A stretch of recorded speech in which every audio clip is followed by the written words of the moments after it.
and welcome to game week 11 and the last one before the international break. With Arsenal going into it top of the table, and Arsenal will be top at the international break. See who can get near Arsenal and what will happen down at the wrong end of the table. We have got a massive relegation 6-pointer coming right up today, and without further ado, let's get into Premier League predictions.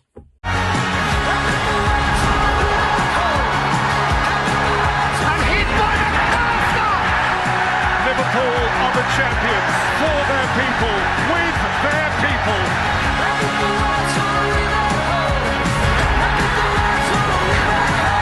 Declan Rice! Oh, it's a ripper! Marmoush! Oh, that's magnificent! The young guns of Chelsea claim the Champions League prize. Newcastle will be playing Champions League football again. Now, 20 times the champions of England, Liverpool.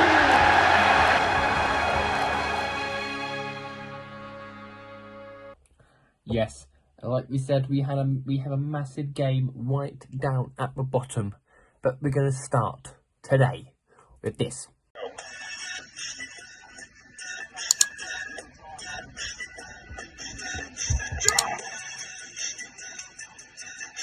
Boys, if you want a discount on your energy, go and get my discount in the description. New Dan 10 at checkout. Peace. And now we go into the first game, which is going to be at 12:30 at the Tottenham Hotspur Stadium. Is Tottenham Hotspur versus Manchester United. Now, United played against Tottenham first, and you thought it was going to be the easiest 3 points of our lives. Actually, it turned out to be a complete and utter opposite. A goal from Casemiro to start things off for us, and 2 goals in 2 minutes by Nottingham Forest from Morgan Goodwright, and enough, and Savannah was capitalised by Ahmad, and then was counteracted that by Ahmad Diallo. And before all these games as well, obviously we'll have it is Remembrance Weekend, so you'll probably see there's some poppies that scattered around somewhere on the overlay, and also we'll do that thing before all the games as well, for a minute thing as well for Remembrance Day, which is, so yeah.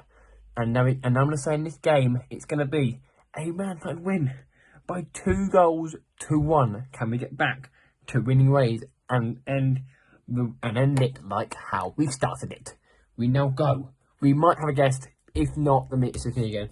And we now go to 3 o'clock and to the Hill Dickinson Stadium for Everton versus Fulham. Now, Fulham played against Wolves, and who won? We'll get on to Wolves and their game in a moment or so.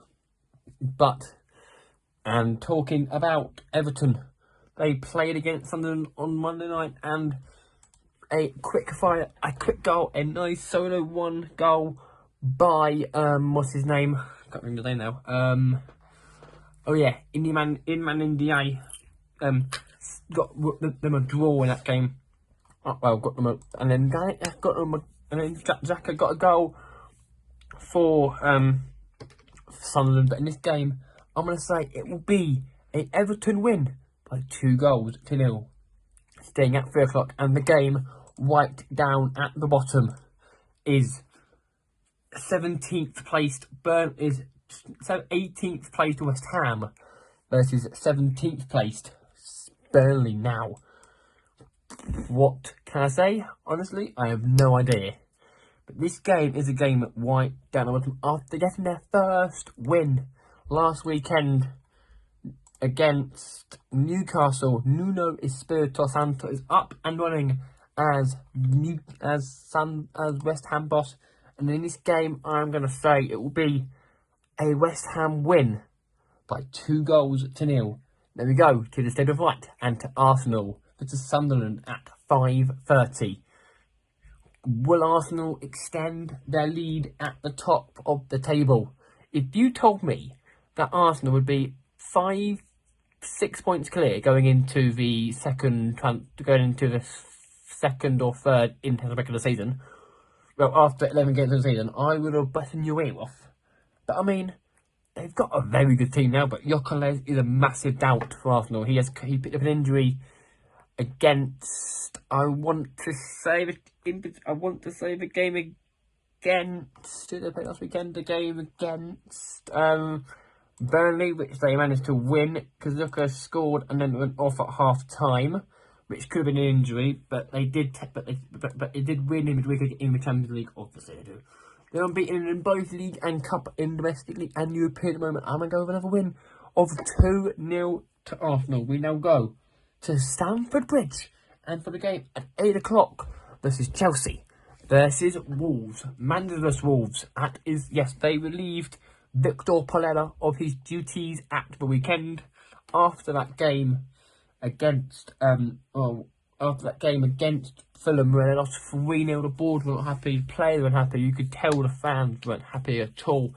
But in this game, we're gonna say that this game will be an interesting one of a 3-0 win to Chelsea, and we now go to Sunday and at 2 o'clock and to Villa Park for Aston Villa versus Bournemouth. Now, Bournemouth, as we know, are a very close team, lost 3-1 to Man City, but were level for about 10 minutes before Erling Haaland scored his second goal of the afternoon, and against an Aston Villa team who lost to Liverpool but Liverpool winning the game.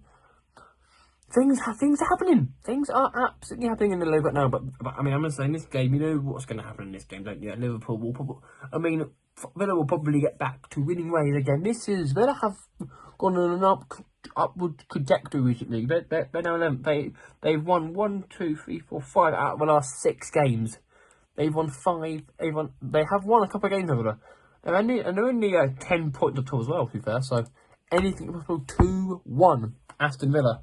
And staying at 2 o'clock for Brentford versus Newcastle at the G-Tech. Now, Newcastle played in midweek against Athletic Club de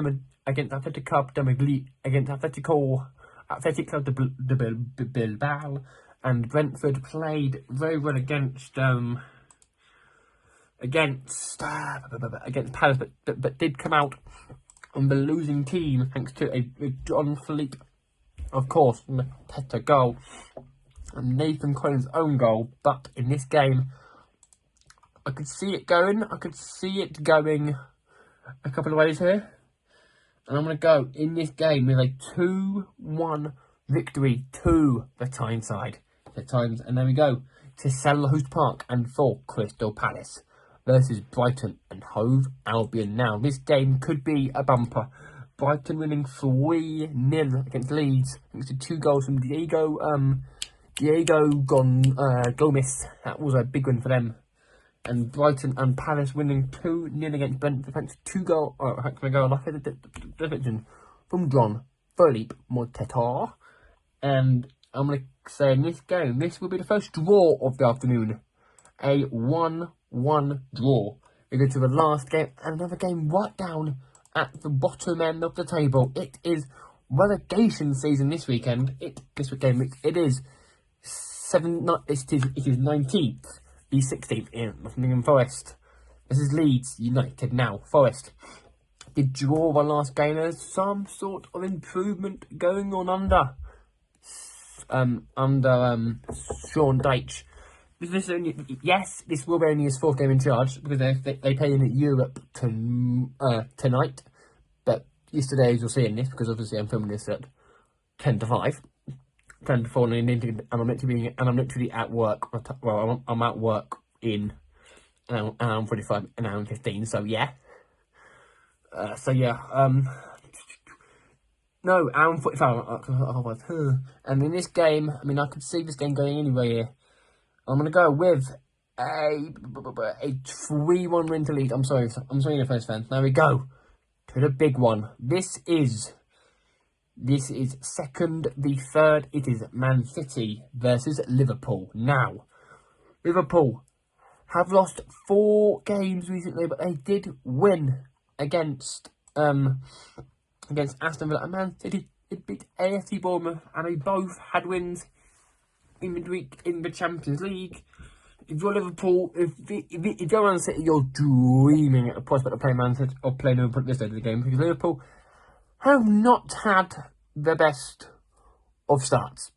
I mean, Man City at home, but I mean, that both teams will fight. Both teams will fight. But I'm going to go over 2-1 win to Manchester City to overtake their title rivals. Are Man City coming back to the old ways? And that will bring game week number 11 to an end.